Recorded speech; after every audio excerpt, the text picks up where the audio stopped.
silent questions reverberated through the royal hallways for months. For what reason had Prince Louis been kept out of the spotlight? What caused Catherine's bright smile to gradually dim? Now the dam ruptured only minutes ago. Catherine revealed a secret that the palace struggled mightily to hide in a devastating admission that rocked the globe. Make sure to subscribe so you don't miss any updates before we delve further into what this actually implies for the royal family. It started out softly, with murmurs of worry and observations from keen-eyed royal observers. Prince Louis, who used to be the lively, cheeky center of public appearances, was no longer in the public eye. The palace initially referred to it as routine. They explained it was private family time. But after months went along with no sign of the young prince, that story started to fall apart. Only George and Charlotte stood out at events where all three children were anticipated, standing next to their parents. Royal spokespersons avoided directly acknowledging Louis's absence and instead provided prepared responses when pressed. The Globe sensed that something was off. Tension increased behind the scenes. Normally the epitome of calm elegance, Catherine appeared frail, far away. Her smile, which had been effortless before, now appeared practiced. Worry flickered in her eyes, which typically glowed with pride during engagements. According to reports, royal aides close to the Waleses observed her increasing quiet, particularly following incidents involving children. Those closest to the royal household started making whispered, ambiguous remarks. Speaking under strict confidentiality, one insider alluded to a personal issue involving the youngest that the palace is not yet ready to disclose. It was hardly enough to start a flurry of conjecture, and still, there was quiet. The foundation of royal protocols is control, on the power to control the story. The press apparatus buried tabloid articles quickly while subtly warning editors not to engage in careless speculation. However, this protective tactic made the riddle even more complex. The questions grew louder the more they tried to stifle it. Recent images of Catherine conveyed a nuanced yet impactful tale. Her weight seemed to change. The signs of many restless nights were visible in her eyes. She was seen wiping away what appeared to be a cry after speaking with a parent at a garden event for children's charities. To those who knew how to look, that moment, despite being little photographed, spoke volumes. Few people were aware at the time that a storm was building behind Adelaide Cottage's gates. In quiet, a mother watched her child struggle while she watched herself fall apart. In the background, the ancient and inflexible crown required secrecy above all else, and she was tied by duty but crumbling beneath the weight. However, it wasn't just Catherine's heart that broke when she appeared in front of cameras earlier today and revealed the truth. It was a revelation decades in the making, a secret now impossible to conceal. The whole facade of stillness the palace had constructed around her and her son. We must go back to the time when the palace's carefully kept hush broke due to this news. Catherine endured silent suffering beneath the gleaming exterior of royal life. She was a mother waging a battle that no one could see. She was more than simply a duchess. Her heartbeat also altered in tandem with Louis's actions. At first, the signals were subtle. There should have been an enthusiastic response, yet there was a pause in the discourse. There were times when Louis didn't seem connected. His dazzling eyes vanished in an imperceptible mist. Ever perceptive and passionately protective, Catherine sensed the change before anyone else did. Something in him was retreating, even if he was her baby and her wild soul. She attempted to dismiss it. Maybe it was only a phase. The public life that was thrown upon him far earlier than other youngsters may have simply overwhelmed him. But the weight of instinct soon caused denial to break. During their peaceful times at home, Catherine started to pay great attention to Louis. His once flowing, expressive speech now occasionally slowed into bewilderment. he would become irritated with words and occasionally stop talking completely. On certain days, he clung to her and wouldn't interact. Then there were nights when he wouldn't go to sleep, mumbling worries that she didn't entirely comprehend. At that point, she began to fear the unknown rather than scandal. Although she appeared to the public to be a calm royal companion, Catherine was secretly rushing against the clock. She started making covert appointments with experts, neurologists, pediatric consultants, and therapists under fictitious names, all away from prying eyes, in between royal engagements, charity appearances, and palace duties. It was a lonely assignment, but it was a mother's mission. Her constant companion was isolation. Although she had been taught by the monarchy to remain silent and project strength, Catherine was breaking behind closed doors at Adelaide Cottage. Pippa, her sister, was the only person she could talk to openly. She expressed the dread she was unable to communicate with the world in private phone conversations and tear-stained letters.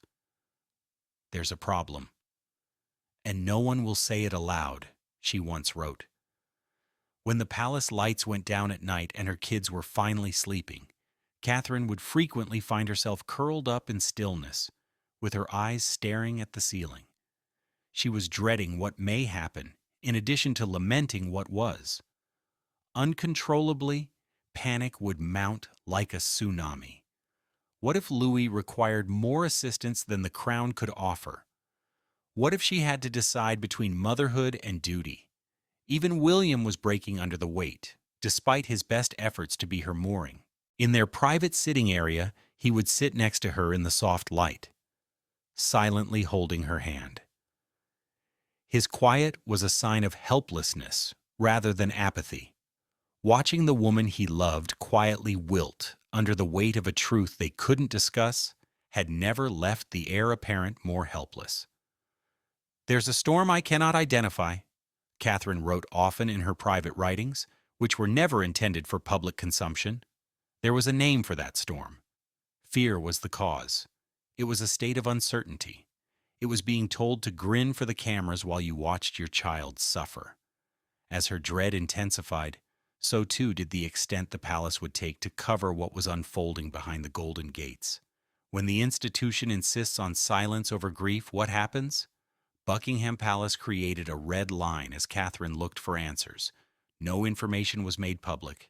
No departure from the image of royalty.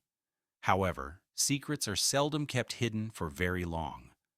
Catherine was confronted with formality rather than empathy as soon as she started raising her concerns in private. Palace officials, those invisible people who run the monarchy's public image on a daily basis, stepped in quickly. They had a clear and concise message. Louis's health needs to be kept confidential. No shiver of weakness could come from behind the royal walls. They cautioned that stability, not emotion, was the foundation of the monarchy's future. Thus, a strategy was created. Calendars marked Louis's specialist visits as health retreats and family vacations. The palace made diplomatic remarks about safeguarding the children's privacy when he skipped activities. There was a desperate attempt to protect the image of perfection behind the polished words. Even from a 5-year-old youngster who was silently trying to make sense of the world, imperfection was not tolerated. However, fault lines were starting to appear inside the royal family. The close-knit, intensely devoted inner circle of Catherine resisted. According to reports, her private secretary begged for a modest but sincere public recognition. But the door was firmly closed by the royal communications team, who report directly to the highest offices in Buckingham. "You either defend the institution or you destroy it," they argued. Princess Anne, ever the outlier in royal formality, observed in quiet. However, she was unambiguous about her position when tensions increased. She provided Catherine with the kind of support seldom found in the chilly halls of power during their private sessions. She informed her niece-in-law, "You are his mother first. Remind them not to forget that." Anne had experienced the oppressive weight of royal expectations firsthand. She could see history being repeated now. Some people weren't that understanding. According to reports, Queen Camilla announced her position behind a gilded curtain. She allegedly added, "This isn't the time for emotional spectacles," dismissing the tense conversation as Catherine's emotional breakdown. It was like a dagger to the heart for Catherine. The maternal battle raging inside Camilla had never made sense to her. With every week that went by, the struggle between authenticity and appearance became more intense. Once subject to the unwritten laws of royal life, Catherine started to distance herself. She turned down engagements. She asked to spend more time with her kids alone. She was now stronger at defending the truth than she was at acting the part, and she became more confident with each quiet altercation. Control was what the crown desired. However, Catherine was getting out of their grasp. She recognized her obligation to Louis every time she gazed into his eyes, not to the monarchy, but to him. Secrecy's walls were closing in. Nevertheless, a plan was already taking shape inside of her. She would speak if the palace remained silent, according to her terms, in her tone. However, Catherine was far from reaching her breaking point. With all the weight of her anguish behind it, it was prepared, practiced, and carried out. It was intended to be a standard charity function. The audience cheered, cameras flashed, and then it occurred. The barrier was broken by a single question. The truth was revealed to the world in a matter of seconds after Catherine's face froze and her voice broke. Nobody anticipated it. The day's royal agenda was painstakingly planned, even down to the minute. It was anticipated that Catherine would welcome a small group of volunteers, offer some encouraging remarks regarding early childhood development, and then politely depart. However, a young mother in the audience gently posed a question that cut through the facade. "What's up with young Louis these days?" Time stopped in that moment. Catherine's face wavered. Her eyes became misty. Too long for a royal engagement. There was a protracted gap.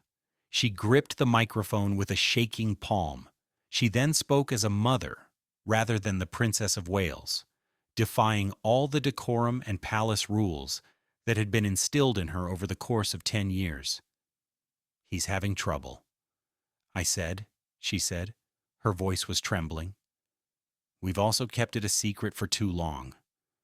The audience erupted in gasps. Reporters paused in the middle of their words. All of the on-site cameras focused in. William, who had been standing just behind her, moved forward out of instinct. However, his poise was short-lived.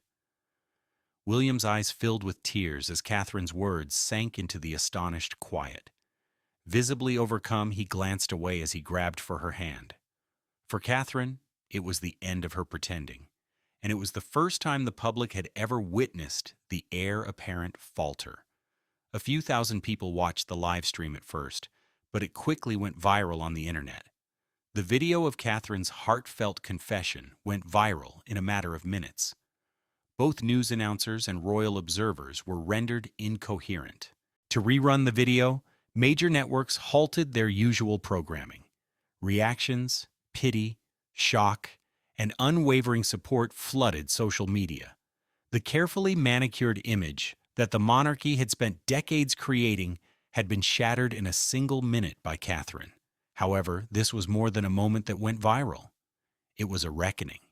People started asking questions that the palace refused to respond to. Why was the struggle of a child kept secret?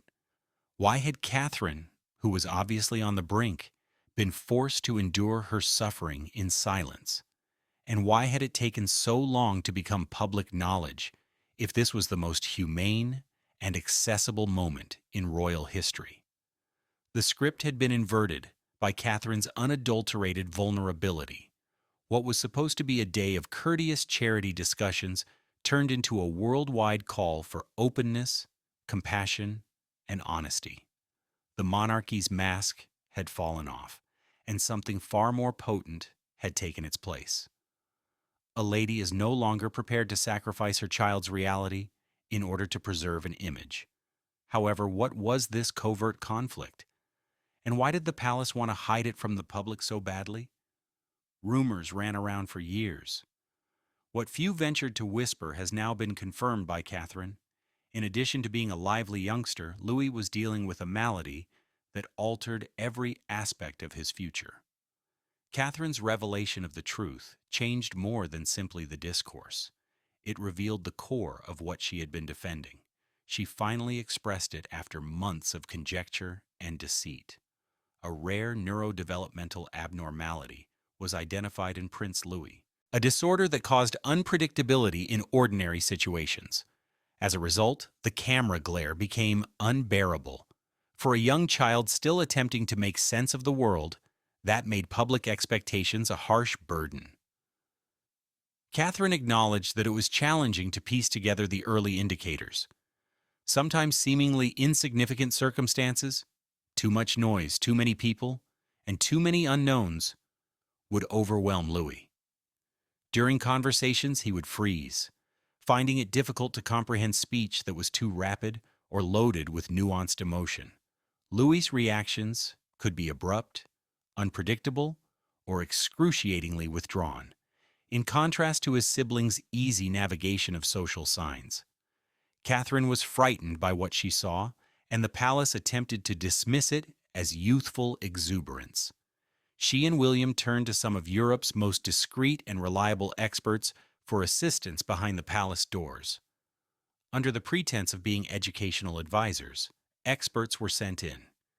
Deep within Sandringham and Windsor, private lessons took place in soundproof rooms.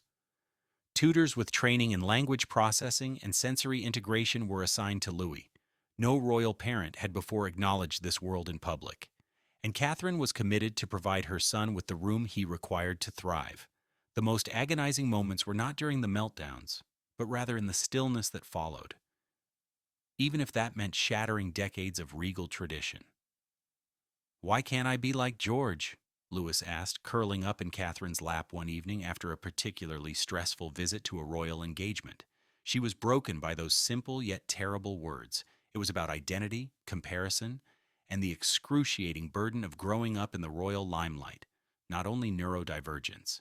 Building a secure, orderly, and performance-free home around Louis was Catherine and William's only response.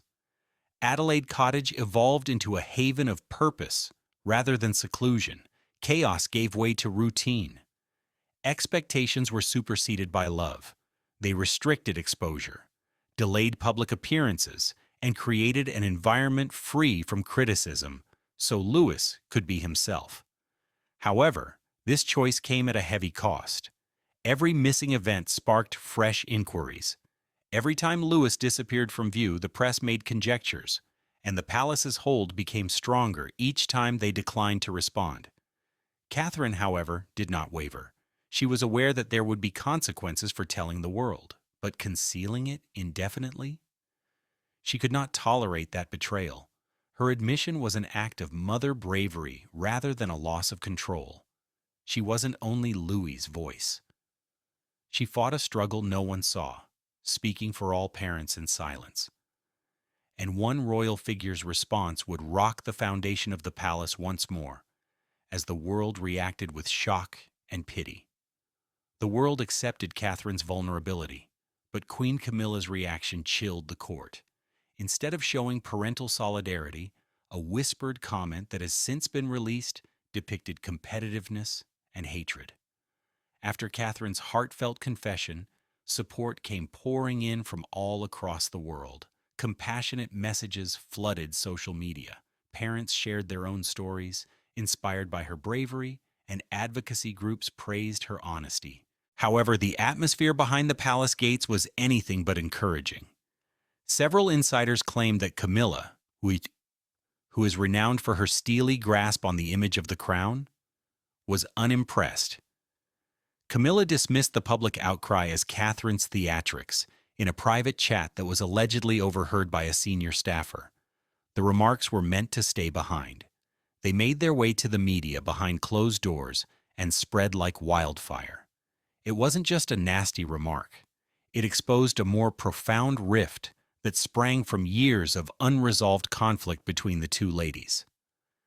Catherine's fragility was seen as a danger to the institution's steely facade by Camilla, who had spent decades squeezing her way into royal acceptability. Sources claim that she thought royalty endures rather than exposes. Instead of scars, they wear smiles. And any departure from that was not a sign of strength, but of weakness. It was more than simply an opinion, though. It turned to become a hotspot. Camilla and Charles got into a furious argument about media optics a few days after the leaked statement. Charles reportedly asked Camilla to make a supportive remark because he was caught between defending his wife and maintaining the public's newfound affection for Catherine. She declined. She reportedly snapped, "This isn't about sentiment. It has to do with control." When William entered the room at the wrong moment and heard Camilla's initial remark repeated, the already tense debate took an ugly turn. What came next was a first. William, who is renowned for his calm diplomacy, lost all self-control. He slammed the door behind him and ran out of the room without a word. Employees characterized the ensuing silence as frightening. Without saying a word, the heir apparent had just stated that the division was no longer political. It was intimate. The divide was irrefutable from that point on. Royal assistants were caught between two groups. The old guard, adhering to silence and tradition, was on one side. Conversely, a younger generation is calling for sincerity, integrity, and empathy. Things were subtly rescheduled. They canceled appearances. Days later, a combined engagement was planned. But Catherine just failed to show up. No justification was provided and none was required. Her silence was a protest, and the message was obvious. Whispers became louder behind the scenes. Insiders described irreversible harm to a relationship that was already tense. Once brittle, trust had finally broken, and others inside the palace knew better than the press, which conjectured about reconciliation. There was no miscommunication here. It was a line in the sand, but one unexpected ally came out of the shadows, prepared to stand up for Catherine no matter what, even in the face of royal coldness. The Princess Royal does not quake when the palace does. With the intense devotion of an aunt who won't stand by and watch another child suffer behind palace curtains, Princess Anne broke ranks and stood with Catherine in a rare public gesture. Anne spoke up with purposeful clarity, while the majority of the royal family either stayed quiet or hurried behind closed doors. Anne didn't hold back in a joint statement with Catherine that shocked the palace press office. It wasn't practiced. It wasn't made softer.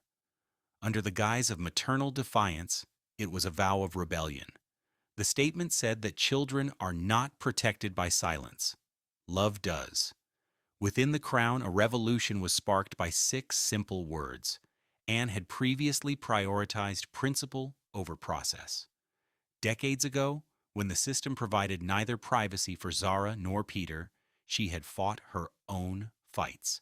She had always balanced tradition and reality. She refused to be involved, as she watched her great-nephew being pulled into the oppressive apparatus of monarchy.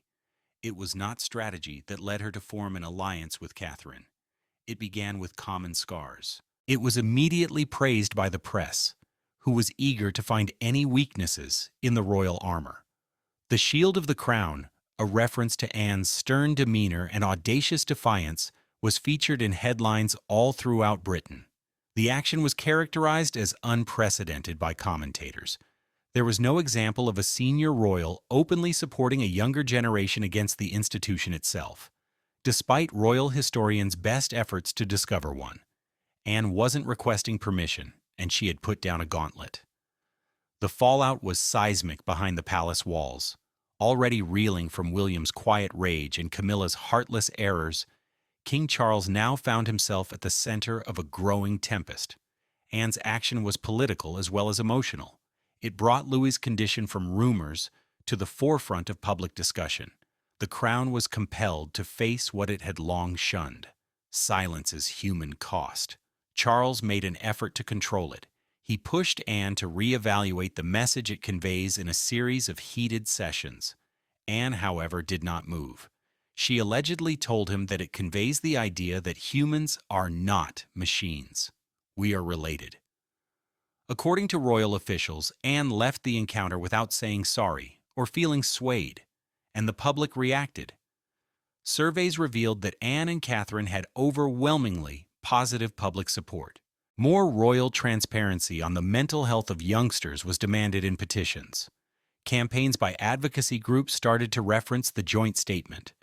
Tradition was not defending the monarchy for the first time in many years. The unadulterated truth was protecting it. Anne had done more than simply stand next to Catherine. She had dared anyone to cross the line she had painted in the palace's marble floors. She also rekindled something that the monarchy had long since lost. Courage is the foundation of credibility. Now, as the power dynamics in the palace were collapsing, King Charles had to make a decision that would either bring the family together or permanently shatter it. King Charles made a decision that even his closest advisors were taken aback by, because he was torn between his affection for his son and daughter-in-law and his obligation to the throne. His words during that private conversation would alter the path of royal history and put all remaining ties to the test. Silently, the summons was heard. No notice to the press. No official briefing. Under the guise of a family conversation, William and Catherine were invited to Balmoral. However, the gravity of the situation was evident even before they showed up. Charles had been observing the aftermath from afar. He was aware that the monarchy was at a perilous crossroads because of Anne's disobedience, Camilla's seclusion, and the public's support for Catherine. Silence was no longer a barrier. However, neither was exposure without repercussions. Finally, Charles let himself talk in that private chamber, away from advisors and assistants. As a father, not as a monarch, he acknowledged the reality he had been fighting for weeks. Under the strain of contemporary feeling, the organization he had dedicated his life to building was collapsing. Although the people had benefited from transparency, the crown's armor had been undermined, and now there was a decision to be made. According to several who were familiar with the encounter, he made the offer in a calm but regretful voice. Take a 6-month break from public life. Oh, he said. Rebuild. Keep Louis safe. Give the storm time to pass. And come back more powerful. Although it was presented as sympathy, it was clearly weighed down by exile. A pause, an opportunity to heal, or a discreet withdrawal from the center of power. William didn't think twice. One sentence summed up years of self-control, tact, and inherited expectations. I learned obligation from you. Oh, he said, family is my choice. It wasn't rebellion. Resolution was the issue. At that point, the heir apparent demonstrated that legacy was meaningless if it meant sacrificing his kid.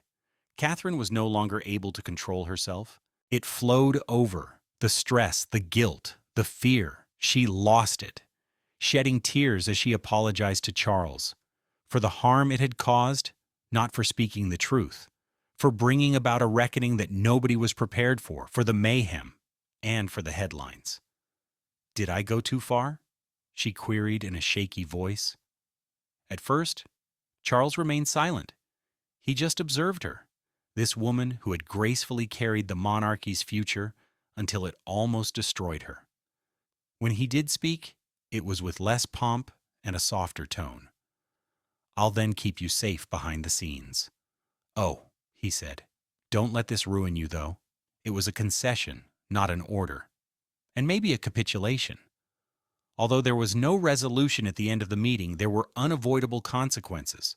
There was a blink on the crown. The line had been drawn by the family. The world waited. I had no idea what would happen next. The world held its breath, but Louis, pure and unadulterated, would say the last heartbreaking words that closed this tale.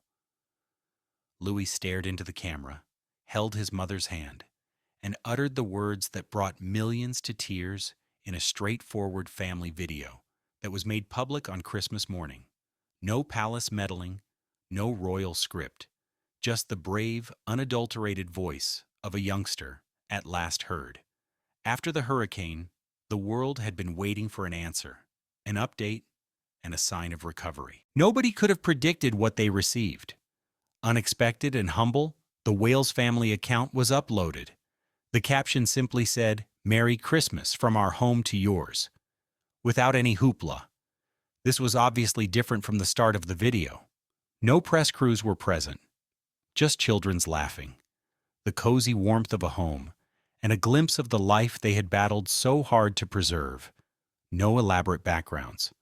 George and Charlotte were in the kitchen with Louis, trying to make cookies for the neighborhood shelter, his cheeks covered in flour. He was happy, concentrated, and totally in the moment. Then he turned to his mother and said, "I'm not broken," as if only the purity of the moment had prompted him. "I am who I am, and it's all right." "Yes, Mother?" The camera did not record Catherine's response. It was not necessary. Her look said it all. With the pride of a mother who had gone through hell just for this moment, she nodded, squeezed his hand, and gazed into the camera. Online, the video became viral. It became the most viewed royal post in digital history in a matter of hours. Truth, not spectacle, is the reason. People from all across the world poured their own tales of diversity, hardship, and unwavering love into the comments section. The family's candor was hailed by advocacy organizations, which saw it as a turning point in the royal approach to mental and developmental health. The monarchs had begun to connect instead of perform for the first time. In the latter moments of the video, Catherine's voice could be heard again. Emotional, firm, and calm, she remarked. "Every youngster is entitled to a voice. Every family should be able to love fearlessly." Our narrative is only getting started. It was more than a simple message. It was a statement of intent that their primary function would always be that of parents, not celebrities, regardless of the title they held. And something changed as the entire planet joined in that silent, potent moment. The monarchy has revealed its most vulnerable side after being long accused of hiding behind walls of ceremonial and remoteness. Through the words of a little child who had discovered his voice, not through crisis management. A youngster who asked for understanding instead of a kingdom. He gave it to millions in the process, because there is a mother, a kid, and a love that will never again remain hidden in the shadows beneath every crown, title, and tradition. I appreciate you watching. Remember to subscribe and like, and we'll see you in the next one.